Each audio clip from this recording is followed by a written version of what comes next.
Bem-vindo! Psicografias e relatos espirituais. Gratidão pela sua companhia e inscrição no canal. Se o conteúdo lhe agrada, lhe peço humildemente que deixe o seu gostei. Se possível, compartilhe o conteúdo também. Do livro Somente uma Lembrança, psicografado pela médium Vera Lúcia Marinzec de Carvalho, Relato do Espírito de Adenisson. Minha última encarnação foi de muito sofrimento, um resgate doloroso. Pensava chamar-me Godofredo, nome que tive na penúltima vivência no físico. Demorei para entender que era chamado Niso, diminutivo de Adenisson. Sentia-me preso num bloco de cimento, no qual somente me mexia se uma pessoa fizesse com suas mãos os movimentos. Enxergava muito pouco e demorei a compreender o que via. Não falava, mas escutava. Imobilizado, tinha dores, frio, sede, fome e a sensação de estar sujo.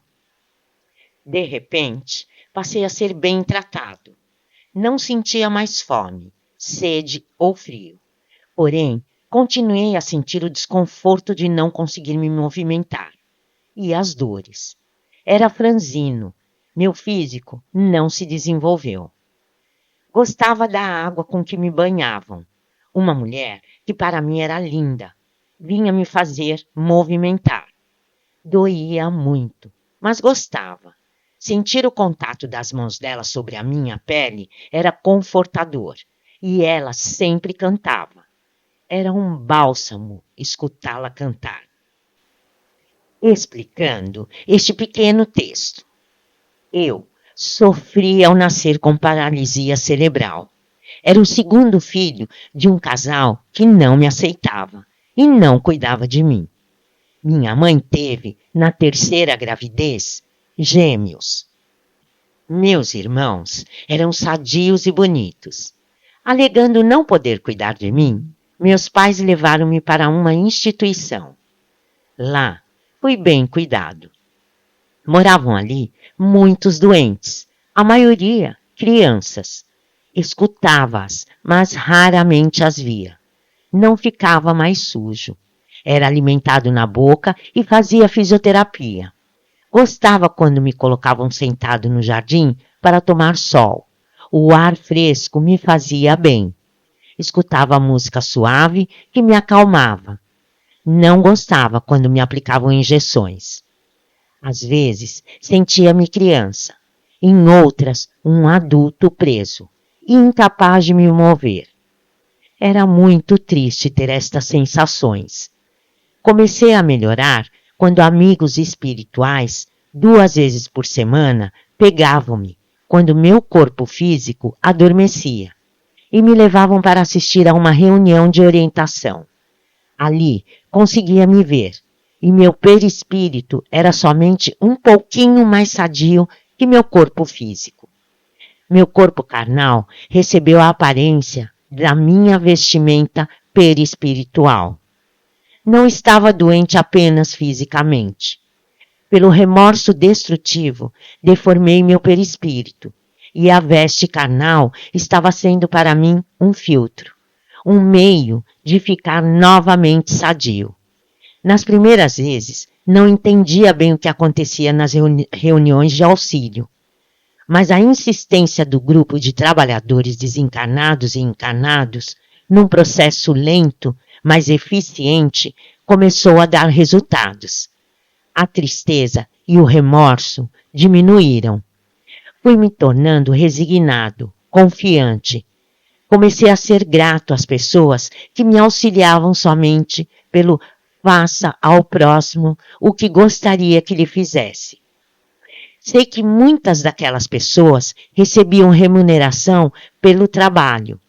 Elas necessitavam do salário para se manter, mas faziam suas tarefas com amor. Passei a ter momentos de alegria. Às vezes, meu espírito voltava destas reuniões para o corpo físico chorando. Mas depois, Compreendi que a vestimenta era abençoada, porque sem ela estaria sofrendo muito mais. Fui aos poucos melhorando. Meu perispírito foi se tornando sadio, afastado do corpo físico. Já andava, falava, enxergava. Estava me harmonizando. Comecei a pensar como seria bom ser como aquelas pessoas que cuidavam de mim. Como seria bom me alimentar com as minhas próprias mãos, me banhar, coçar minha pele, passar as mãos pelos meus cabelos, andar, pular, falar e gargalhar. Meu corpo doente viveu 22 anos e, após muitas complicações, desencarnei. Amigos espirituais me desligaram da matéria densa. Adormeceram-me e me levaram para um hospital no plano espiritual. Durante estes anos em que estive encarnado, pensava que me chamava Godofredo, embora soubesse que Niso também era eu. Lembrava, e isso ocorria muitas vezes, e andava por entre as árvores, via cercas e uma casa grande. Conversava com várias pessoas. Elas me diziam coisas desagradáveis. Eu chorava escondido e sentia muita raiva. Com nitidez vinha em minha mente o rosto de uma mulher, minha mãe, eu pegando um pau e batendo com força em sua cabeça. Recordava-me de um quarto rústico da fazenda, local em que eu ficava muito, bebendo numa caneca um líquido com muito açúcar, na tentativa de amenizar o gosto amargo. Tomava esse suco sabendo que ia morrer. Outras vezes via alguém olhando para mim, sorrindo. Sabia que aquele sorriso era falso, mas não conseguia desviar o olhar. Sofria a rejeição. Às vezes, a lembrança de andar era tão forte que pensava que sairia andando. Esforçava-me e não conseguia nem me mexer. No começo, chorava. Depois, mais resignado pelas orientações que recebia, em espírito, nas reuniões de auxílio, comecei a entender que já andara e voltaria a fazê-lo. Deveria ter paciência. Lembrava-me também de um homem de quem gostava e sentia ser amado por ele. Era meu pai. Mas ele morrera e vinha na mente papai num caixão para ser enterrado. Não recordava de nada de meus pais desta encarnação. Não me interessei por eles. Lembrava-me dos outros, dos pais que tive anteriormente. Foram muitas as recordações que eu, quando encarnado, tive da minha outra vida, da minha vivência anterior. Mas a mais frequente era de um homem sorrindo, cinicamente, e eu batendo com um pau na cabeça de minha mãe. Os 22 anos que eu, meu espírito, estive vestido num corpo deficiente, em que me senti preso, atormentado e com muitas dores, foi um período muito precioso para mim. Pela bondade de muitas pessoas, foi suavizado meu padecimento, e o mais importante foi o aprendizado com o exemplo que tive em relação à forma carinhosa como me trataram, dando-me o entendimento de que existem seres bons e o bem prevalece. Também foi importante a explicação de que devemos nos arrepender dos nossos erros, mas não deixar o remorso ser destrutivo. Meu sofrimento fez bem somente a mim. E aprendi que o melhor seria me espelhar nas pessoas que anulam seus erros, trabalhando no bem, ajudando outros irmãos. Concentrei-me esforçando-me para me tornar sadio, e quando fiz isso, meu perispírito se harmonizou. No plano espiritual, entendi logo que meu corpinho de 21 quilos morrera. E uma nova fase de minha vida se iniciaria. Seguia com alegria todas as orientações. Fui estudar e passei a ser útil. Comecei a fazer parte de um grupo. Estudávamos e trabalhávamos juntos. Tornamos-nos amigos.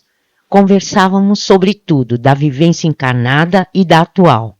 Mas as lembranças da minha encarnação anterior continuavam, cada vez com mais detalhes, e estavam me incomodando. Um professor me chamou para conversar.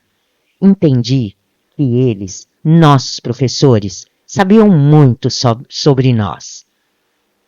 Adenilson, você não quer ajuda para recordar seu passado? Se as lembranças do passado não nos incomodam, então não tem razão para sabermos o que fomos e o que fizemos. Você, quando encarnado, talvez pelo remorso que sentiu por muitos anos, tinha muitas recordações da sua outra encarnação. E elas ainda continuam. Somente com os fragmentos dessas lembranças, você não está conseguindo entender o que aconteceu. Percebo preocupado, e não é bom ficar incomodado nesta nova fase de sua vida. Aceito e agradeço, respondi. Penso que, pelo resgate de sofrimento que tive, devo ter cometido muitos erros. Recordar atos imprudentes não é para ativar o remorso destrutivo, mas para compreender que não sofremos injustiças.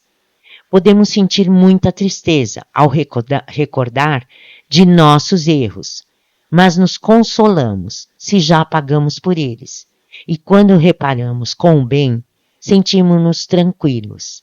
É um incentivo fazermos o bem quando sabemos que já fizemos muito mal. Marcamos dia e hora. Esse professor foi comigo a um local próprio, no departamento de reencarnação. Um profissional iria me ajudar.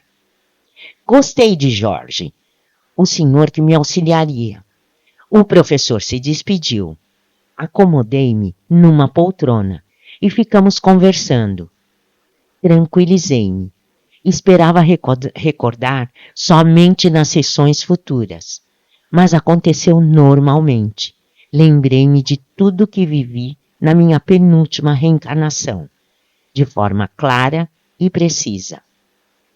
Chamava-me Godofredo. Sempre morei numa fazenda. Meu pai era um fazendeiro honesto e trabalhador. Tinha mais 2 irmãos, uma irmã e outra, adotiva, que todos sabiam ser filha do meu pai, com uma moça que fora sua amante. Meu genitor era um homem justo, bondoso, muito diferente de minha mãe, que era rancorosa e maltratava muito minha irmã adotiva. E depois, a mim, por ser diferente. Fui homossexual. Desconhecíamos esse termo. Todos, principalmente minha família, referiam-se a mim com adjetivos ofensivos. Meu pai não queria que eu fosse como era, e certamente sofria, mas era incapaz de me ofender, me castigar, e proibia os outros de fazê-lo. Na frente dele, meus irmãos me ignoravam, mas com papai ausente, eles me ofendiam. E mamãe me batia muito. Quando menino, eu não entendia. Para mim, era normal ser como eu era. Não me sentia diferente, por ser mais delicado, não gostar de violência, apreciar os brinquedos das minhas irmãs. Foi na adolescência que compreendi que era diferente, que queria ser mulher. Eu sentia ser uma, e que meu corpo era masculino. Sofri muito. Por sermos rejeitados, minha irmã adotiva e eu nos tornamos amigos. Foi a única amizade que tive. Minha irmã, por parte de pai, com 16 anos casou-se com um viúvo de 48 anos. Tentei impedir, porém minha irmãzinha preferiu, para ficar livre da minha mãe. Após o matrimônio, ela foi morar numa cidade distante. Correspondíamos sempre. Naquela época, as cartas demoravam a chegar. Ela não era feliz, não amava o marido, mas em compensação, era bem tratada e dona da casa. O marido dela tinha 3 filhos do primeiro casamento. Minha irmã teve 3 filhos.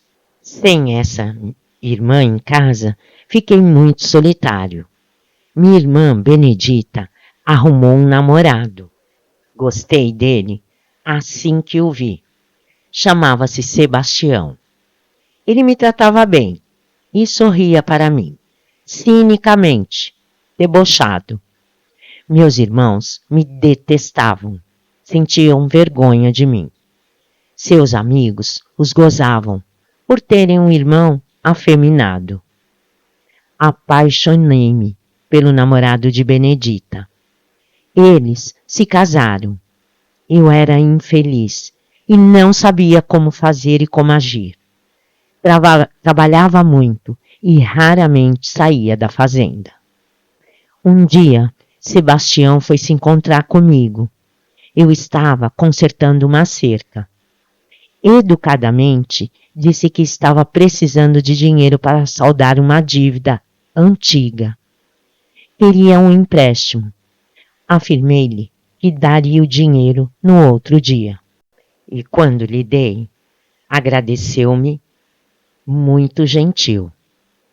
Amei-o muito. Não tinha esperança e nem queria um relacionamento, mas me alegrei em ajudá-lo. Tínhamos um ordenado, nós 3, meus irmãos e eu, por trabalharmos na fazenda. Eu raramente gastava meu dinheiro. Talvez, por isso, papai confiasse em mim. O dinheiro de meu genitor e aquele que deveria ser gasto na fazenda ficavam no banco, em meu nome. A fazenda ficava pertinho de uma cidadezinha, onde minha irmã Benedita e Sebastião moravam. E não longe, ficava numa cidade maior. Papai não gostava de ir à cidade, era eu quem ia. Depositava o dinheiro ou tirava a quantia suficiente para pagar as contas e fazer compras. Meu dinheiro também ficava no banco, mas em outra conta. Emprestar ao Sebastião o meu dinheiro, ou melhor, tinha dado, porque ele nunca falou em me devolver. 1 ano e 2 meses depois, novo empréstimo, e em seguida, outros. Sebastião sabia que eu o amava e se aproveitou do meu sentimento. Meu pai faleceu, desencarnou de repente. Ele estava fiscalizando um trabalho de plantio quando caiu morto. Eu senti muito. Talvez tenha sido somente eu a senti-lo.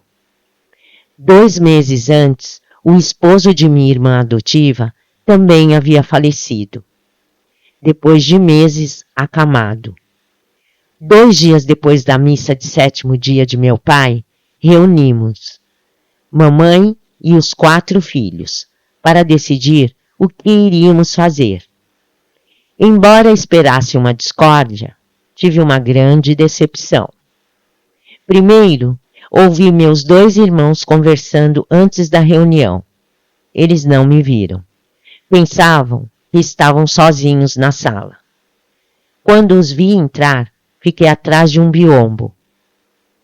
Vamos ter de limitar os gastos de mamãe, disse meu irmão mais velho, o Jorge.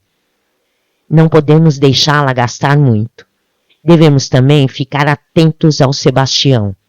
Nosso cunhado é um folgado, não é trabalhador. Gasta muito, é viciado no jogo de cartas e gosta de prostitutas. Mas tem quitado suas dívidas, falou meu outro irmão, o Luiz. Tenho certeza de que engana alguém. Quem é eu não sei. Alguém tem lhe dado dinheiro, afirmou Jorge. Será que é uma mulher? Perguntou Luiz. Penso que sim, Nosso cunhado é um conquistador, exclamou Jorge.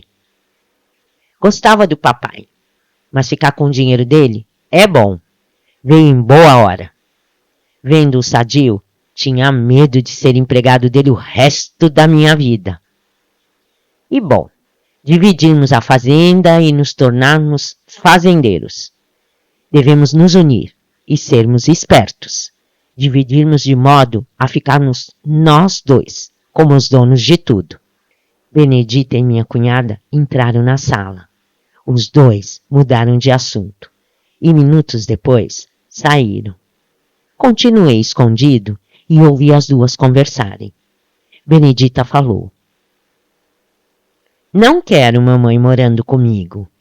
Ela quer ir para a cidade, mas se fizer isso, deve mudar para uma casa pequena. Certamente, mamãe não irá querer. Comigo, não dará certo. Sebastião não irá permitir que mamãe dê palpites em nossas vidas. Se ela souber que seu marido é viciado em jogo, irá se intrometer. Vocês têm dívidas? Minha cunhada quis saber. Não temos, respondeu Benedita. Sebastião afirmou que ganhou no jogo. Enganou um trouxa. Ainda bem que as duas saíram e eu pude sair do meu esconderijo. Logo após o café da tarde, reunimos-nos na sala. Mamãe falou: Vou morar na cidade. Quero uma casa bonita e grande. Não gosto de residências pequenas. A fazenda deverá ficar para Jorge e Luiz, e eles deverão me dar uma quantia razoável por mês.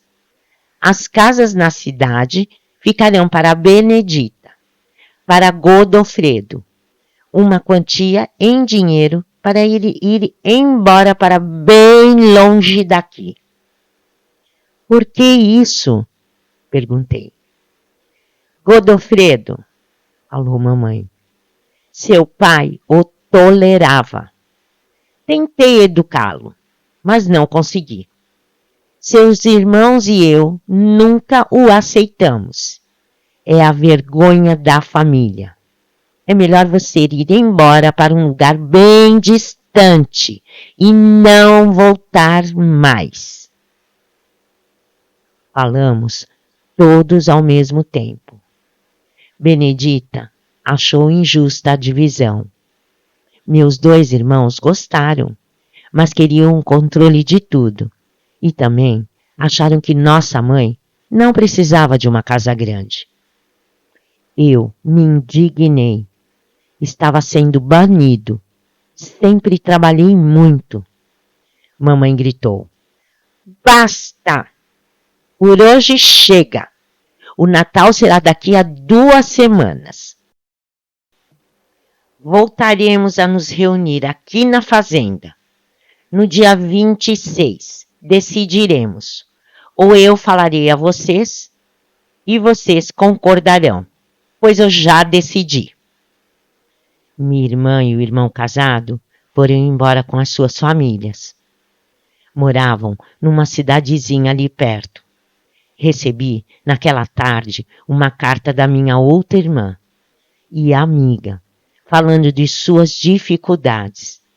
Os filhos do primeiro casamento de seu marido ficaram com tudo o que o marido tinha. Ela e os filhos, que eram crianças, receberam de herança somente a casa onde moravam e uma pensão muito pequena. Ela não sabia o que iria fazer. Voltei ao trabalho e à noite planejei com detalhes o que eu iria fazer. No outro dia fui à cidade, ao banco, e transferi todo o meu dinheiro e o de meu pai para a conta de minha irmã adotiva. Ela era filha de meu pai e tinha direito à herança. Escrevi para ela informando que aquele dinheiro era a parte dela na herança. Era uma quantia grande. Aconselhei-a a receber e planejar bem o que iria fazer com ele. Aconselhei-a a não voltar mais na fazenda e nem contar a minha mãe e irmãos o que nosso pai lhe havia legado. Fiz as compras que mamãe pediu. Voltei à fazenda e trabalhei como sempre. Vieram todos para nossa casa no dia 23 de dezembro. No dia 24, jantamos como de costume, às 20 horas. Ninguém comentou sobre a reunião ou a herança. Todos esperávamos pela reunião no dia 26 e passamos o Natal aparentemente tranquilos. Planejei como matar minha mãe. Depois que meu pai morreu, tive certeza do tanto que ela o fazia sofrer e como era má. Pretendia matá-la de um modo que todos seriam suspeitos. Se não sofressem pela sua morte, sofreriam por desconfiar um dos outros e por terem de se defender. E se a culpa caísse sobre um deles, seria merecido.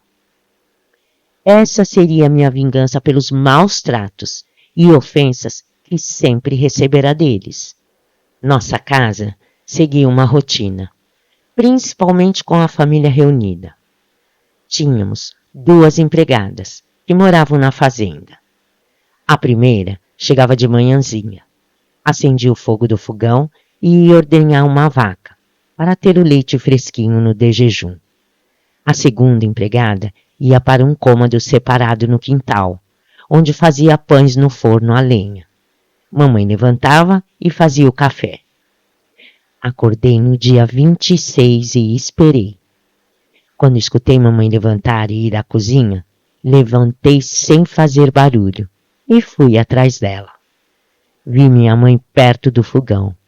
Peguei um pau que seria usado no fogo e a golpeei com força na sua cabeça. Ela não viu quem a atacou e não conseguiu nem gemer. Deixei-a caída e voltei silenciosamente para o meu quarto e esperei. 10 minutos depois, a empregada chegou à cozinha com o leite, deixou cair a vasilha e gritou desesperada. Ao escutá-la, todos se levantaram e foi à cozinha. Mamãe está morta, falou Jorge. Foi assassinada, exclamou Benedita. Que horror, eu disse. Não se choque tanto, Marica, ordenou Luiz. Fiquei quieto e logo recebi uma ordem. Godofredo, vá à cidade e traga a polícia. Troquei de roupa e fui. Fiquei sabendo pela empregada o que havia se passado depois. Todos ficaram quietos. A porta da cozinha estava aberta, porque a empregada já havia acendido o fogo. O criminoso poderia tanto ser uma pessoa que entrara na casa ou alguém que estava dentro dela.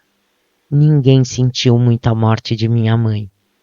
Meus irmãos viram neste acontecimento mais lucro. Ela não iria mais gastar dinheiro. Notei no velório uma conspiração. Se duvidassem de alguém da família, acusariam a mim. Tinha motivos. Ela me expulsaria da fazenda e me deserdaria. O delegado fez algumas perguntas no velório. Marcou uma visita dentro de 3 dias para nos interrogar e determinou que todos nós ficássemos na fazenda. Depois do enterro, que foi às 8 horas, voltamos todos para a fazenda. Jorge marcou uma reunião para o outro dia à tarde. Queixei-me de dor de cabeça e pedi para a empregada me fazer um chá. Faça uma jarra e coloque na mesinha no meu quarto. Irei tomá-lo em várias vezes. Fiz esse pedido na frente de todos. À tarde, aproveitando uma oportunidade, pedi para Sebastião ir para o celeiro, porque queria falar com ele a sós.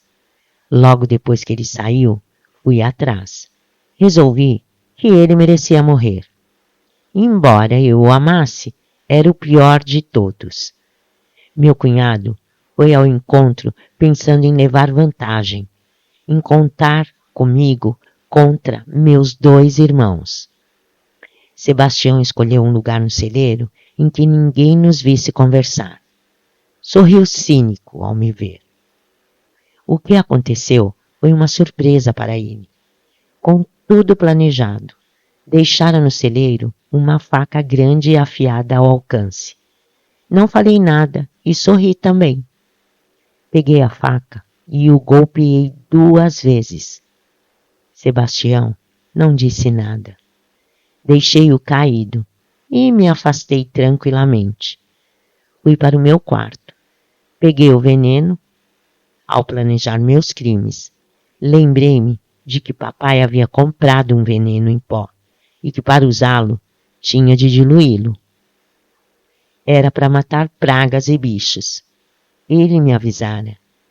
Godofredo, isto aqui, se alguém tomar, é morte na certa. Por isso, guarde lá em cima, num local de difícil acesso. Tinha levado uma quantidade do veneno para o meu quarto. Coloquei-o na caneca e o diluí no chá. O gosto era horrível, mas tomei tudo. Deitei e esperei a morte chegar. Senti muitas dores e fiquei quieto. A morte estava demorando muito. Escutei Benedita gritar, chorar desesperada. Ela havia encontrado Sebastião morto. Logo me acharam.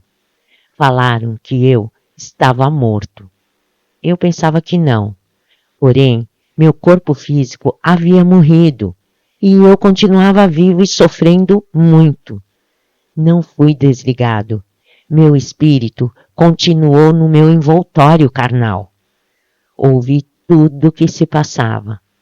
Para todos, alguém, um assassino, havia matado mamãe, Sebastião e eu. Mas quem? Como eu previra, um acusava o outro. Sofri muito ao ser enterrado. Se alguém soubesse o sofrimento que aguarda o suicida e o homicida, certamente não cometeria essas faltas graves. Depois de um tempo, fui para o Vale dos Suicidas no umbral. O padecimento me perturbou. Senti remorso, porém destrutivo. Julguei-me condenado, sem perdão. O socorro veio, mas me recusei a melhorar.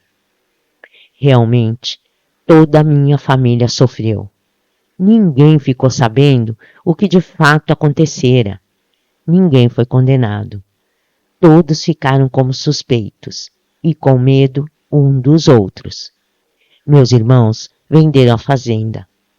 Todas as casas, dividiram dinheiro e se mudaram para longe um dos outros. Benedita também se mudou. Tornaram-se inimigos. Fui abençoado pela reencarnação.